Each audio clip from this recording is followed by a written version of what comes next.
layering for camping, the right clothes, because if you're new to camping, and we see this on a lot of social media, Facebook groups, hey, I just bought this and I'm new to camping, give me your feedback. Right, and it really just depends on the activity you're doing and then also the temperature. So there are layering guides like I'm going to be in 20-degree temperature, or I'm going to be in negative 20-degree temperature, etc.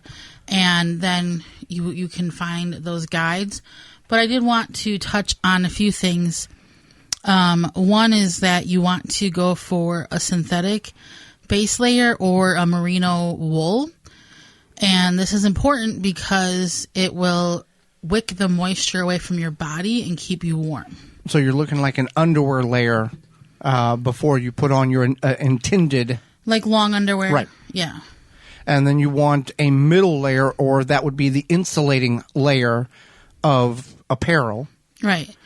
Or sometimes, like, if you don't necessarily need an insulating layer, maybe you just need an outer layer. So you have to keep that in mind, too, because you also don't want to get too hot. Mm-hmm. And obviously you can take an outer layer off to an extent, like a jacket or something. So say you have on, like, a merino wool base layer, and then you have a fleece on top of that, and then a jacket on top of that. You can always take the jacket off or something, but you don't want to overdo it where you have 4 layers on and you're definitely going to be too hot, unless you're just sitting around ice fishing. That's totally different, or something like that. But most of the time then you're in a little shanty. Well, and if for people who hunt, that is also a rule. Carry the heavy clothes to the deer stand, and then once you get settled in the deer stand, give a few minutes to cool off and then put your layers on, because otherwise, if you're walking 10, 20, 30 minutes to get there and you've got 4 layers of insulated clothes on, you're sweating, then you're going to sit in a tree stand and you're going to freeze. You're going to get very uncomfortable very, very quickly. And, right. And I'm assuming that this is very similar to the protocol for hiking.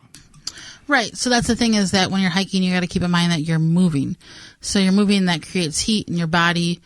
So that's why you want to layer with wicking layers. And something that's not bulky. Something that's not bulky, definitely. Especially in a case where you're wearing pants. Some people do wear snow pants when they hike in the winter.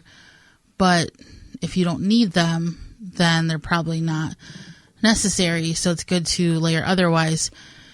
It also depends on how you are as a person and your body heat and how you create body heat. Some people, especially, depending on who they are, if they have different medical conditions or just different genetics, whatever, they might be colder faster, or they might get warmer faster.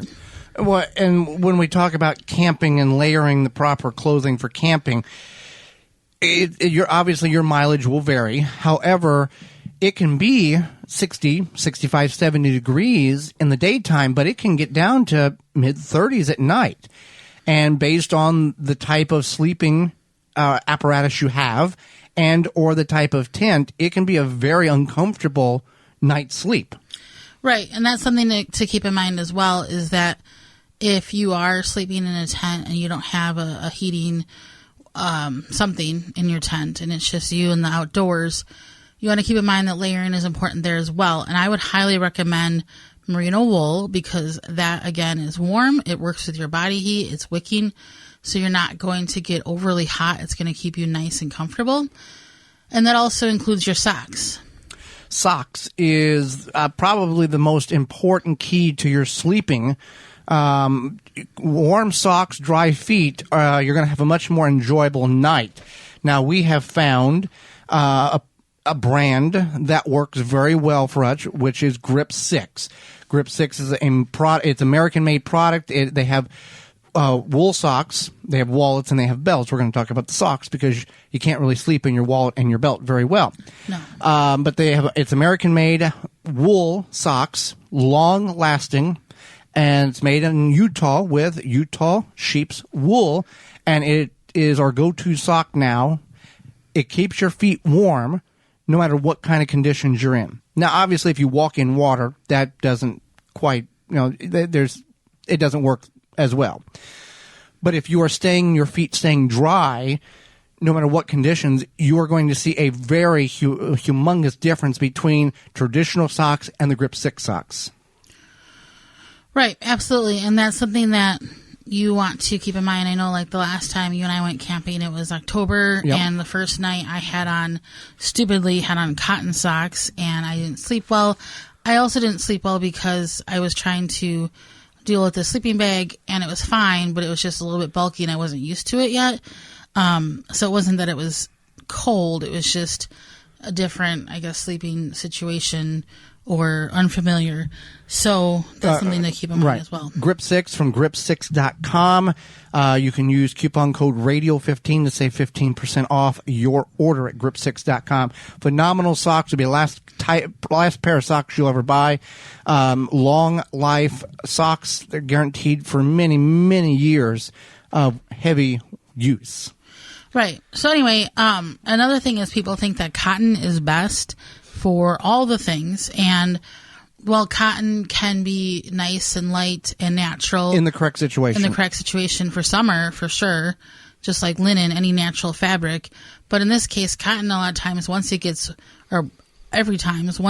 wet or moist, it doesn't wick it away from you, it just clings to your body.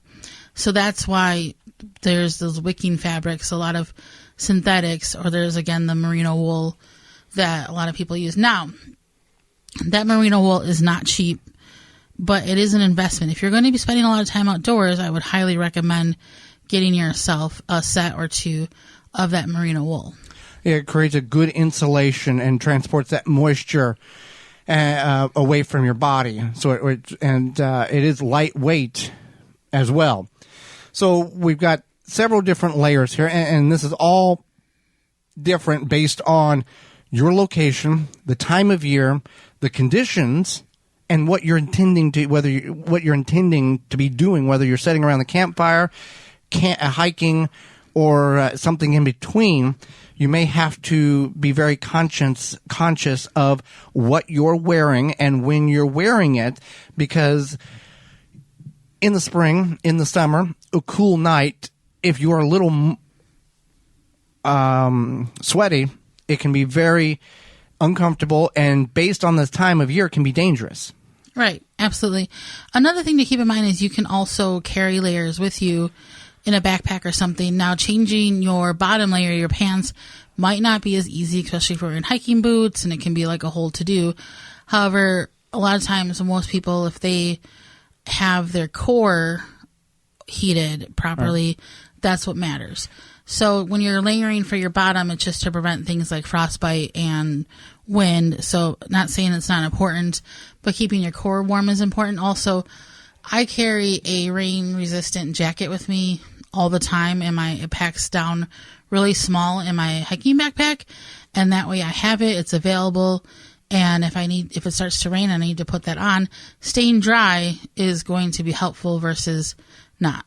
If you are wet, if your clothing is wet and it's cold outside, it is much better for you to strip down to virtually nothing to get that wet clothing off and to be exposed to the elements for 2 or 3 minutes to get the dry clothes on than to say, it's going to be more dangerous for me to get off these clothes and be almost nude and then put the dry stuff on. It's your body, and it's much better to be nude, exposed for a few minutes, get that dry stuff on, because then you'll feel a tremendous difference that your body's able to reset itself essentially whenever it's got dry clothing. It's not fighting the temperature things. Right.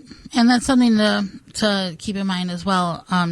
Now, things like, another thing to consider again is wind. So if you live in a high wind area, it's also smart, and maybe you have dry, dusty roads or trails or whatever, you may want to consider like a scarf to wear on your face. Keep that in mind, and then even a hat at times. So that's another layer or protective gear that you can wear. So when it comes to camping or hiking, it just is not whatever you have on at the house will work fine for your journey or your camping trip. there is a process where you want to be aware of what you're doing to make your time outside so much more enjoyable. For more information, please visit thewisconsinvegetablegardener.com.